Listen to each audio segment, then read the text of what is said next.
The HOA didn't just find me, they sent a cop to my driveway to stop me from building on my own land. But that was just the beginning. What they did next crossed a line from petty rules into a criminal conspiracy. This is the story of how I not only built my office, but also uncovered a massive fraud scheme that ended with the entire board in handcuffs. It all started on a morning that should have been perfect. I was halfway through unloading 2X4S from my truck when the squad car rolled up to my driveway. The sun was barely up, and I already had sweat on my brow and sawdust on my jeans. For years, I had dreamed of this moment, meticulously saving and planning to build the addition for my home office.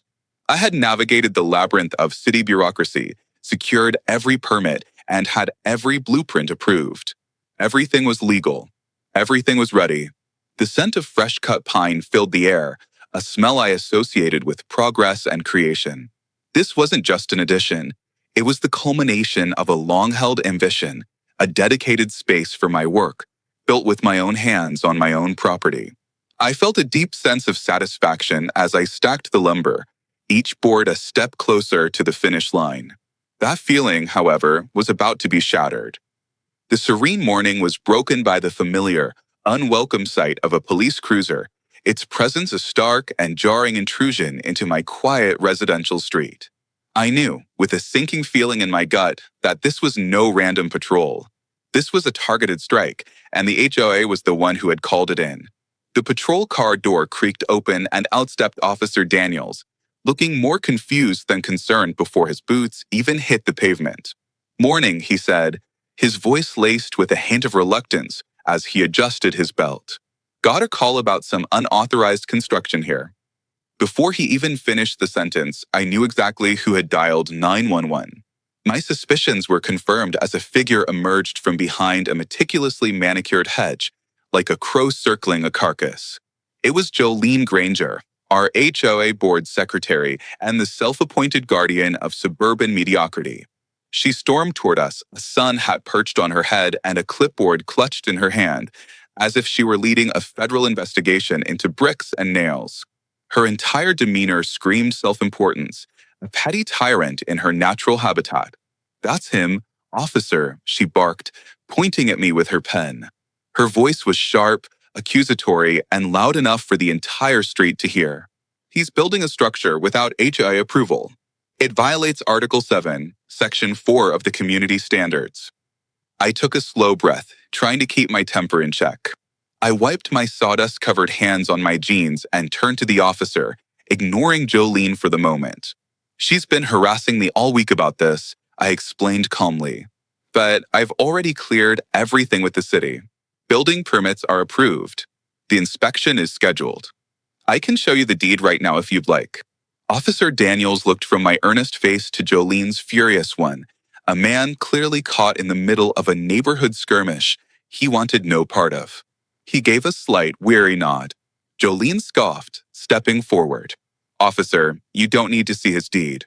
He's clearly in violation of the HOA's governing documents." "I'll be the judge of that." Daniels cut her off, his patience wearing thin. He walked with me to the back of my truck, where I kept a thick folder with all the official paperwork. I felt a small surge of confidence. The truth was on my side, printed in black and white and stamped with the city's seal. I handed over my property deed and the approved permits. Daniels flipped through the pages, his expression shifting from confusion to surprise. His eyebrows slowly rose as he read. "You own this entire lot?" he asked, pointing to the section on the map that detailed the side yard where the construction was taking place. "Yep," I confirmed. "Bought the extra half-acre last year from the guy next door. That strip of land Jolene thinks is a common area? It's mine now. All of it." Jolene's face, already flushed with indignation, turned the color of a ripe tomato. "That can't be right," she sputtered. "The board never approved that sale." "That's because it didn't need your approval, Jolene," I said, meeting her gaze. "It was a private sale between me and Mr. Reynolds, legally recorded with the county. You were probably too busy yelling at someone about their mailbox being the wrong shade of beige to even notice a half-acre of land changing hands." Daniels folded the documents, handed the folder back to me, and gave Jolene a look that unequivocally said he was done. "Everything checks out here," he stated, his voice firm and final. He's got full rights to build on his property. There's not a thing I can do. He tipped his hat to me. Have a good day, Mr. Jensen. Jolene was left sputtering, her mouth opening and closing like a fish out of water. But the HOA rules. Don't override city permits and private property rights, Daniel said flatly before getting back into his cruiser. As he pulled away, Jolene stood frozen on the sidewalk, her jaw twitching as if she'd just swallowed a lemon whole. Her authority had been publicly challenged and found wanting. I walked back to my lumber pile, picked up a heavy 2x4, and hoisted it onto my shoulder. I looked her dead in the eyes. Better grab a chair, Jolene. This office is going up fast. She stormed off without another word, her heels clicking furiously on the pavement, gripping her clipboard like it owed her money. As I watched her retreat, I felt a grim certainty settle in my stomach. This wasn't the end. This was just the first shot in a war with the HOA that was just getting started. 2 days after Officer Daniels left without incident, I was up on the roof frame, tightening bolts under the morning sun. The structure was taking shape, a wooden skeleton rising from the foundation. The progress felt good, real. Then, a pristine white SUV rolled up and parked half on the curb in front of my house, a clear statement of disregard for the very rules they claimed to enforce. Out stepped a man in a pressed polo shirt with the HOA logo embroidered over the chest. His expression was one of deep distaste, as if he'd just bitten into something foul. He didn't approach right away, just stood on the sidewalk with his arms folded, scanning the frame with a critical eye, almost as if he was waiting to see it collapse on its own. I climbed down the ladder and walked over, wiping my hands on a rag. "You lost?" I asked, my tone intentionally uninviting. He flashed a laminated badge like some kind of homegrown HOA FBI agent. Nathan Price, Architectural Compliance. The title was as inflated as his ego. He wasn't here to talk. He was here to deliver an ultimatum. He carried an air of unearned authority, the kind of man who relished wielding minor power over others. Didn't know we had one of those, I said, letting a bit of sarcasm seep into my voice. Y'all must be getting real creative with the budget.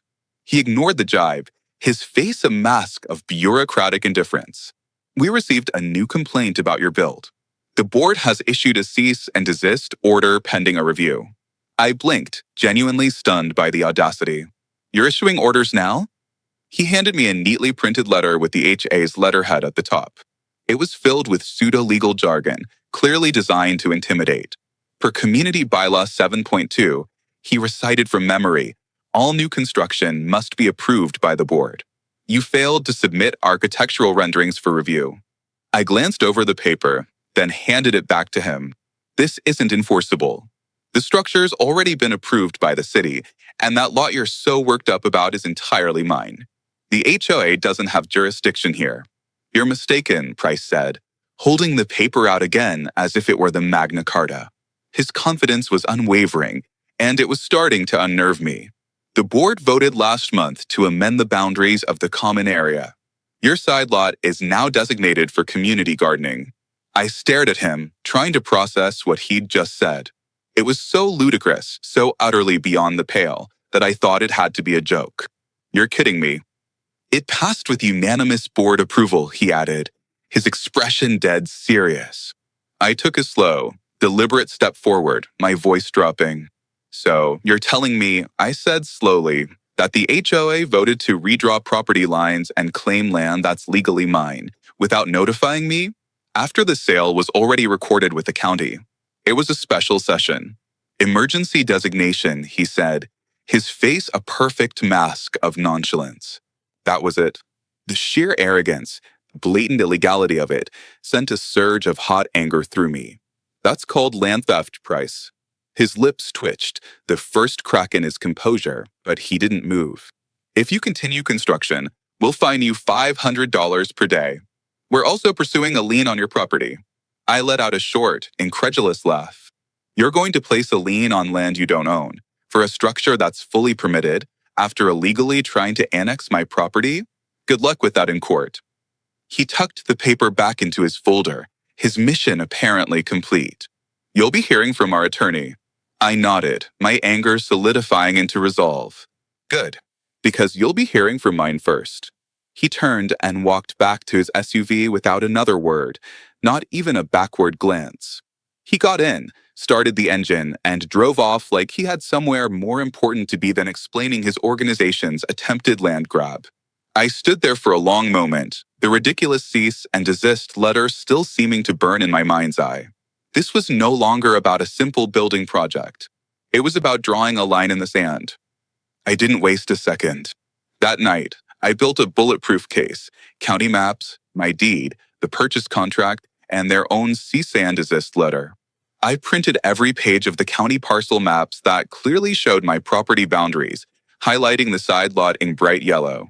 I stapled them to the original deed and my purchase contract, creating a timeline of legal ownership that was impossible to dispute. Then I added the HOA's arrogant letter to the top of the stack. I dropped a mountain of evidence on my lawyer's desk with one instruction: let's end this. The next morning, my neighbor across the street, Denise, retired nurse with a sharp tongue and an even sharper sense of justice, walked over while I was unloading drywall. Heard they tried to claim your lot for a garden, she said, shaking her head in disbelief. They're out of their minds.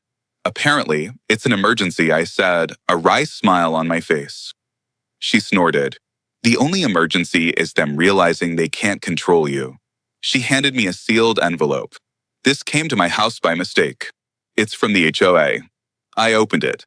Inside was a fine for $2,000 for unauthorized construction on common property, plus an additional notice threatening to suspend my community privileges, whatever that meant. The audacity was breathtaking. They were doubling down on their lie.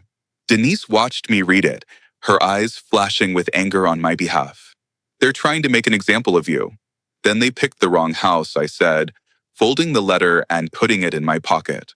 That afternoon, I filed a formal complaint with the county recorder's office for attempted fraudulent claim of property by a private entity. My lawyer, Ben, sent a cease and desist of our own to the HOA, demanding they retract their false boundary claim and cancel all fines within 5 business days or face significant legal action. By the following week, I noticed a subtle, chilling shift. Workers from the HA's maintenance crew, who usually drove clearly branded trucks, were now coming by in unmarked vans. One of them parked near the corner of my property for nearly an hour without ever stepping out, just watching. Another tried to take photos from behind a fence until I walked out of my house holding a camera of my own. He scurried away before I even raised it. It was a campaign of intimidation, meant to unnerve me, to make me feel constantly watched. Then came the certified letter. This time, it wasn't from the HOA. It was from the county prosecutor's office. My heart hammered against my ribs as I signed for it. Dear Mr. Jensen, it began. We are in receipt of your documentation regarding the unauthorized attempt by your local homeowners association to designate your property as common area without legal justification.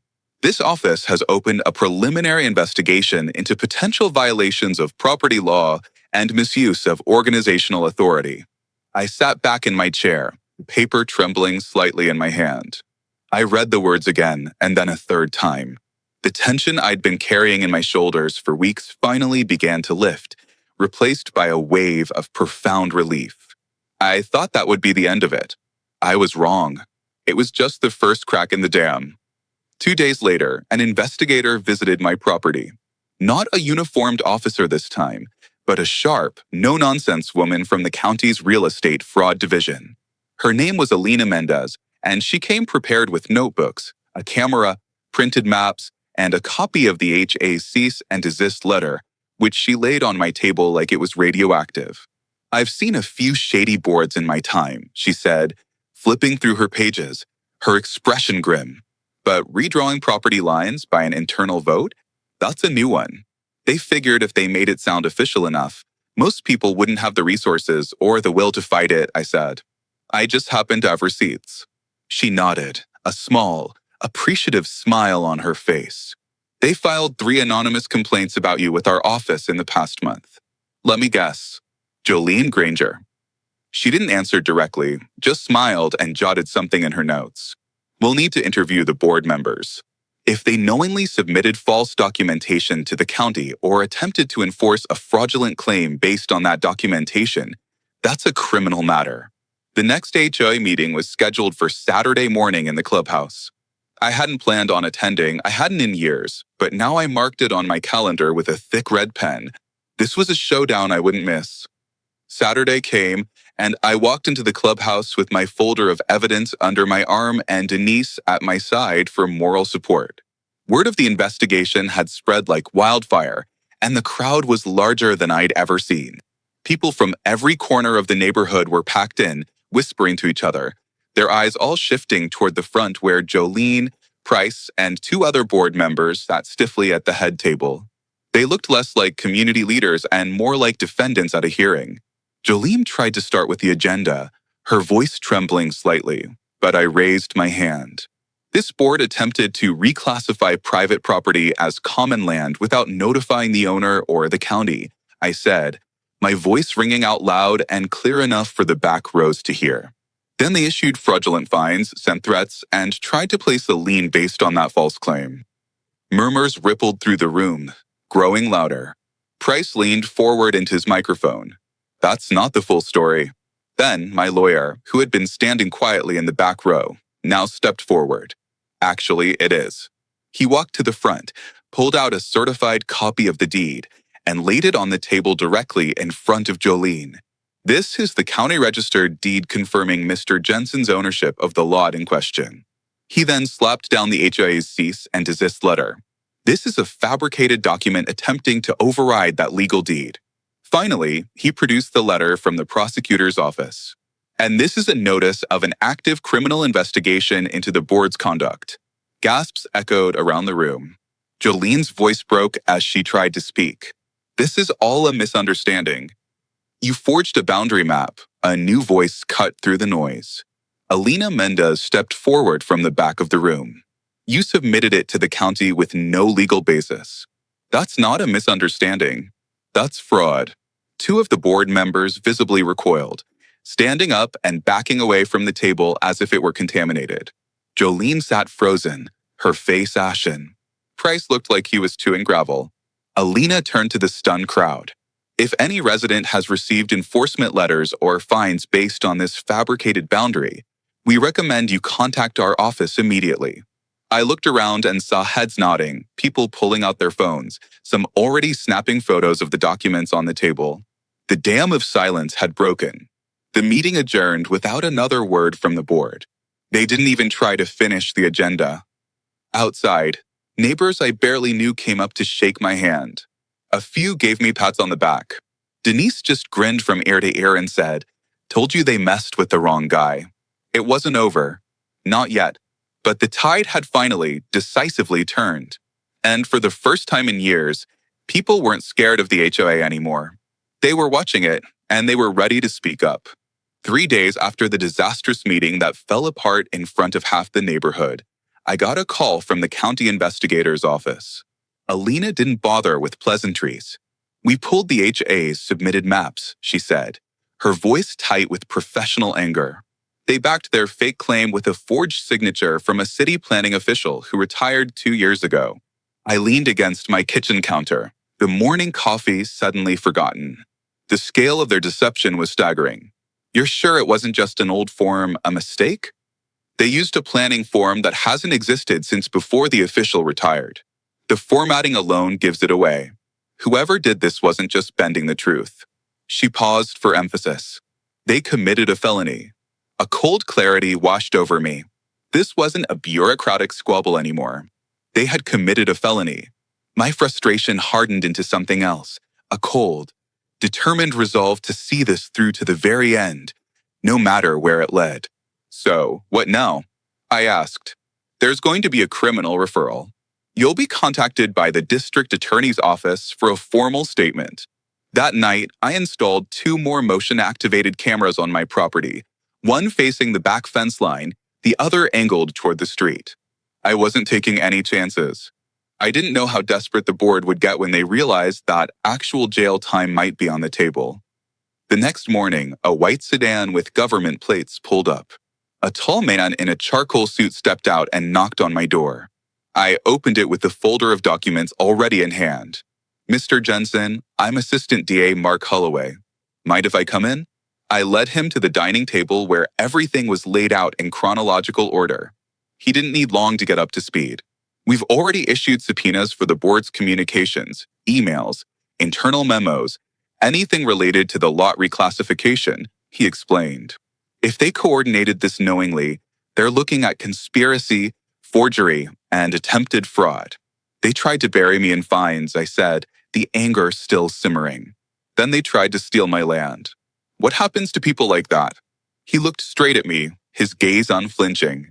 If the evidence holds, they'll be standing in front of a judge within a month. Later that afternoon, I was outside cutting drywall when a familiar voice called from the sidewalk. I turned to see Harold Kim, the HA treasurer, looking pale and like he hadn't slept in days. He didn't step onto my property, just stood on the public curb with his hands buried deep in his pockets. I didn't sign off on any of this, he said, his voice low and urgent. They used my name on the vote, but I was out of town that weekend. I've got the flight records to prove it. I stepped down from the platform and met him halfway. Why are you telling me this now, Harold? Because they're about to throw me under the bus, he said, his eyes darting around nervously. I got a call from Jolene last night. She said if I didn't back their story, they'd say I orchestrated the whole thing. Did you? Hell no. I told them from the start the side lot wasn't ours to take. They said it didn't matter, that no one would push back. I nodded once. Then you better talk to the DA. I watched him walk away, a reluctant conspirator turned whistleblower. If Harold was turning, the whole board was rotten, and I knew it was only a matter of time before it all collapsed. He glanced around, lowering his voice even more. You're not the only one they've targeted. There's a guy 2 streets over, Rick Vasquez. They tried to fine him for repainting his shutters without approval. That doesn't sound illegal. He used the exact shade listed in the HA's own approved color guide. They claimed it was visually inconsistent with the home's aesthetic and tried to charge him $800. I raised an eyebrow. That's not a fine. That's extortion. He's got photos, receipts, everything. I'll tell him to reach out to you. By the end of the week, the DA's office had opened a formal inquiry into the board's activities dating back 3 years. A quiet buzz spread through the neighborhood as people who had kept their heads down for years were suddenly stepping forward. They brought old letters, threatening emails, even audio recordings of board members making threats during enforcement visits. The trickle of complaints had become a flood. I attended the next emergency meeting only because the DA's office had asked me to. It wasn't held in the clubhouse this time. That had been padlocked by the city for audit compliance issues. We gathered in the local high school gymnasium instead, and the room was packed to the rafters. Jolene sat at a folding table, pale and stiff, with Price to her left and the HOA's so-called legal advisor, a man named Victor Rusk, to her right. Rusk didn't look like much, gray blazer, thin tie, but his eyes kept scanning the room like he was sizing up threats. The DA's representative, a woman named Lisa Tran, stepped up to the microphone first. She was calm, professional, and didn't waste a single word. We are conducting a comprehensive criminal investigation into the activities of this board. If you have been fined, threatened, or received official-looking notices that do not match city records, please remain afterward to provide statements. Price stood up suddenly. This is a witch hunt. No one here has been harmed. A man in the 3rd row stood. You fined my daughter for putting up Halloween decorations. That's not a crime. Price snapped back. She was 8 years old, the man said, his voice thick with emotion. Loud murmurs of disgust erupted across the gym. Jolene tried to regain control by reading from a sheet of paper, but Lisa spoke over her. We've already confirmed that multiple documents submitted by this board were falsified, including forged signatures from city officials. That is a criminal offense under California state law. Victor Rusk leaned into the mic. We'll be filing for a temporary injunction to maintain board operations. Lisa didn't even blink. You won't be filing anything. The county has already suspended this board's authority pending the outcome of the investigation. Gasps rippled through the crowd. One woman in the back clapped once, then quickly stopped, as if surprised by her own boldness. Jolene's voice cracked as she tried to salvage the moment. This is politically motivated. Lisa cut her off, her voice like steel. The county doesn't care about your politics. We care about the law. After the meeting, I stood outside the gym with Denise and Rick Vasquez, who'd brought his shutter photos in a manila envelope thick enough to double as a weapon. They fined me for the color they told me to use, he said again, shaking his head. I thought I was losing my mind. You're not, I said. They just didn't think you'd fight back. Denise pulled out her phone and showed us a message she'd received from a neighbor who used to be on the board years ago. It was a screenshot of an old group chat with Jolene and Price discussing ways to discourage dissenters by targeting their homes with bogus code violations. They called it creative enforcement, she said. I passed the screenshot to Lisa Tran. Her eyes narrowed as she read. This is what we needed. Keep it coming. By the following Monday, Jolene's house had a for sale sign in the yard. She didn't attend any more meetings, didn't answer her door, and skipped every scheduled deposition. Her lawyer tried to shift the blame to Price, who in turn claimed Victor Rusk had misled them all. But the county didn't care who started it. They were all named in the civil suit filed by the DA's office. Charges included falsifying public documents, attempted unlawful seizure of property, issuing fraudulent fines, and conspiracy to defraud residents. At the next neighborhood gathering, an informal one on someone's front lawn, people brought lawn chairs and coolers. There was laughter, music, and something I hadn't seen around here in years: ease. No one looked over their shoulder. No one whispered about fines or letters or threats. Someone asked me what I planned to do now that the construction was complete. Finish furnishing the office. Maybe build a covered patio next, I said. Won't the HOA throw a fit about that too? There was quiet for a beat. Then Denise said, What HOA? Everyone laughed. A month later, new elections were held under county oversight. The old board was permanently barred from holding positions in any homeowners association within the state. The new board was comprised of people with backgrounds in construction, law, and community planning, including Harold Kim, who had turned over every incriminating email he could find. As for me, I started hosting weekend workshops in my new office, free sessions on property rights, city codes, and how to read your HOA's bylaws. The turnout was bigger than expected. The truth is, they counted on people not knowing the rules. They banked on fear, silence, and isolation. But once you shine a light on that kind of power grab, it doesn't just stop, it crumbles. The county civil suit against the former HOA board had barely begun to move through the courts when something far more serious landed in my mailbox.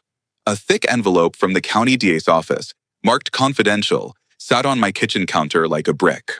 Inside were copies of subpoenaed emails, dozens of them. Attached was a note from Assistant DA Holloway himself, requesting a follow-up meeting to discuss what they'd found. When I arrived at the downtown government building later that week, Holloway met me in a sterile room with frosted glass walls and a metal table bolted to the floor. He didn't waste time. This goes deeper than we thought, he said, setting down a stack of printed emails. This isn't just about your property or some overreaching board. We believe members of the HOA were running a coordinated extortion scheme. Fines were one thing, but a coordinated extortion scheme? This was bigger than my addition. This was about taking back our entire neighborhood. He handed me one of the emails, dated nearly a year earlier. It was from Jolene to Price and two other board members, referencing a list of homeowners who had resisted compliance. She wrote that these residents should be pressured with maximum fines and, if possible, threatened with legal escalation to encourage early payments. In another message, Victor Rusk had instructed the board on how to leverage technical violations to justify larger penalties. He even provided a sample letterhead designed to look like it came from a municipal authority, complete with a fake city seal. I blinked at the page in my hand. They were sending these to people? We've confirmed at least 19 instances, Holloway said grimly. But here's where it crosses into criminal territory beyond fines. He slid over a grainy photo taken from a traffic cam. In it, Jolene was seen handing a thick envelope to a man outside a bank downtown. The man has since been identified as a former HOA contractor, someone who was supposed to be hired for landscaping and minor repairs. We tracked his bank account. Over 6 months, he deposited over $30,000 from a shell account created by Price. They were laundering the money through fake maintenance contracts, Holloway said. We think Price handled the funds while Jolene decided who got fined. Rusk gave them legal cover. I stared at the image, my stomach tightening. So, where's the contractor now? Gone. Disappeared 2 weeks before we uncovered the transfers. Last seen heading toward the state line. We've issued a warrant. The next morning, 2 unmarked cars pulled up outside Jolene's house. A pair of plainclothes detectives stepped out, one carrying a canvas evidence bag, the other a warrant. The front door didn't open. After knocking twice, they circled to the back. 5 minutes later, I heard the sharp crack of a locked door being forced open. From the sidewalk, I watched them lead Jolene out in handcuffs. She didn't protest. She didn't cry. She just looked hollow, as if the weight of her own scheme had finally landed on her all at once. Later that day, Price was arrested at his downtown office. News vans showed up before sundown. Our quiet little neighborhood suddenly had a camera crew parked near the entrance sign, broadcasting the downfall of a power-hungry HOA to the whole county. Victor Rusk didn't go quietly. His lawyer filed a motion to dismiss the charges, claiming he was just providing legal advice and had no knowledge of how it was used.